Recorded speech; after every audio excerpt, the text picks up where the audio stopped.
Stop. You just left Walmart. Do you need to be arrested right now? No. Okay. Why are you doing this, ma'am? Hey, stand up. We're not going to hold you. What are you doing? Get out of here. This is not your business. This is what happens when you fight the police.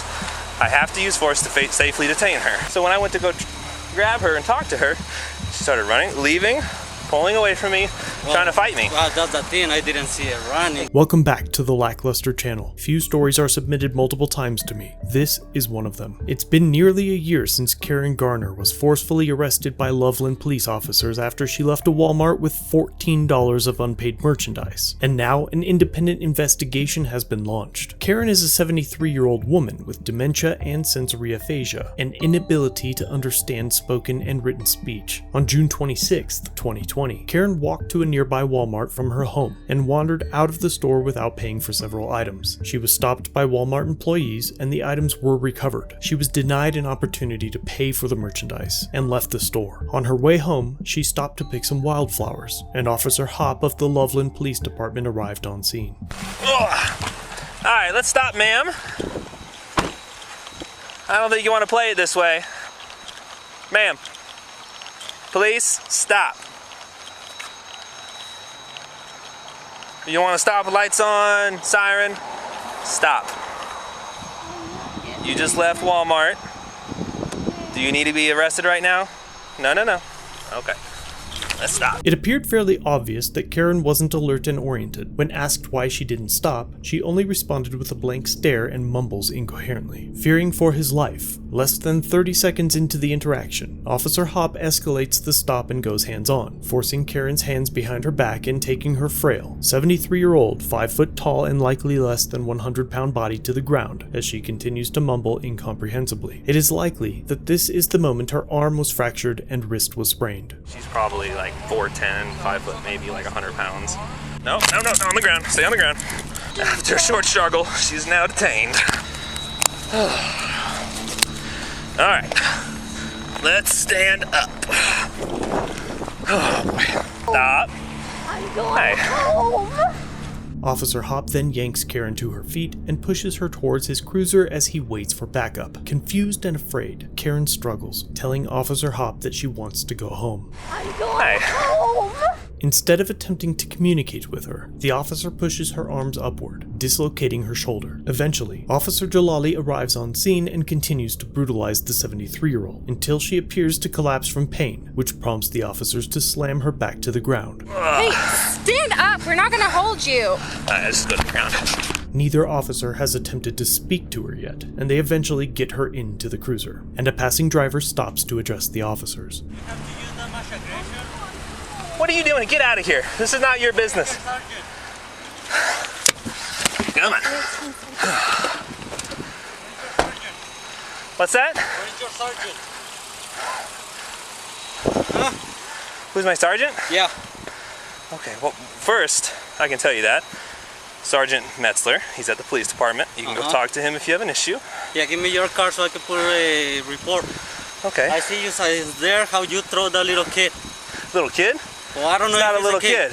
And this he is what happened. He was just walking, and I see you how She you just grab him. stole from Walmart and refused to stop, refused to listen to lawful orders, and to fight me. This is what happens when you fight the police. I have to use force to safely detain her. That's what this is. This isn't just some random act of aggression. Oh, well, I don't know if you realize that. Yeah, well, the way that I see it from over there, Okay. you know, I was like, that's no... But you see, you don't know the whole situation. That's the thing. Yeah, you know, but it's like... But knowing the situation, do you feel differently now? Oh, yeah. But That's you know, it. like seeing it from there, that guy just walking. Yeah, I get you that. know? I get that. So when I went to go grab her and talk to her, she started running, leaving, pulling away from me, trying to fight me. Well, that's the thing, I didn't see it running, you know. Exactly. So before you go to a snap judgment, you gotta get all the facts. But right here, she wasn't running. I get that. I see her walking right there, you pull over. I gotta deal with this. You hang tight, okay? The officers continue to struggle and opt to put Karen in hobble restraints. Sergeant Metzler arrives on scene, and Officer Hop explains his version of events. Hey, we're gonna sit in the car, okay?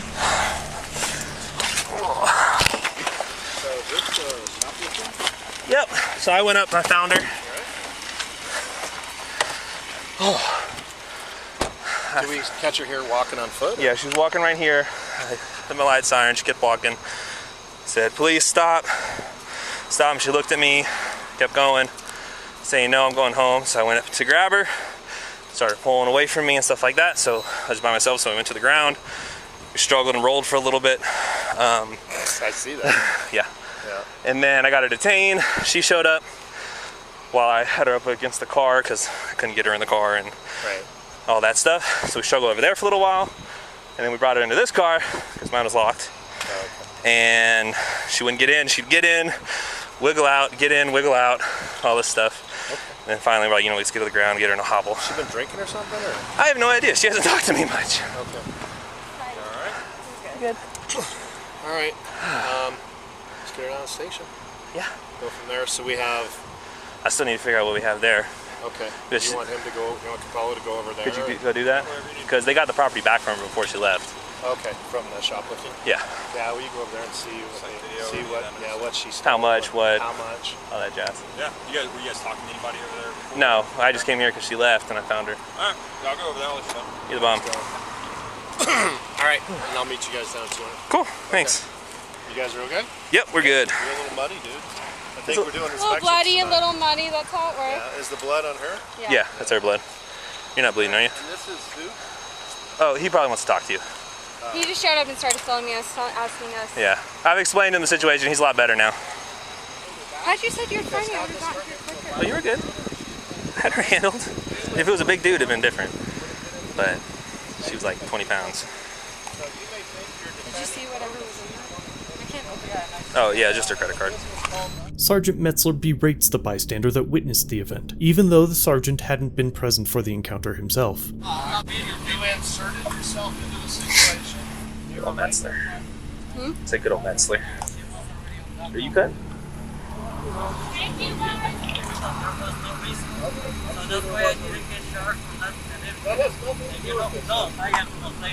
You're in the medical. Keiran was taken to a jail and charged with theft of less than $50, obstructing a peace officer, and resisting arrest. The Larimer County District Attorney agreed to dismiss the case in August 2020, but in a recent statement, officials from the department said that they'd only heard about the incident as a result from a recent lawsuit. I, for one, don't buy it. Keiran was left in a cell for 6 hours, and was denied medical assistance according to the lawsuit. She's a frail little thing, but she's riley. I was gonna pay for it. But you didn't. Freaking A. Everybody okay? Yep. Anybody get kicked or hit? Nope. Good. She's a frail little thing, but she's riley. We will have to wait and see the outcome of this lawsuit. In the meantime, Officer Hobbs has been placed on administrative leave. Officer Jalali and Sergeant Metzler were both moved to administrative duty pending an investigation. And the last thing that I'd like to point out is the department's Facebook page. Almost all of the training pictures involve violent force, hand-to-hand combat, dogs, and lots of range days. Nowhere does the department pride themselves on mental health or de-escalation, two skills that almost every department fails miserably in. Thanks for watching. If you have a video you'd like me to review, email it or send it in via Facebook Messenger. You can also view this and other content on my website. If you're new here, subscribe for future content. If you've been around for a while, remember to like, share, and comment down below of what you think of this interaction. Shirts and other goodies are available at the Teespring store linked below. Channel memberships start at just $1 if you'd like to further support the channel and get a slick lack logo next to your name. I'll see you in the next video. All links are down below.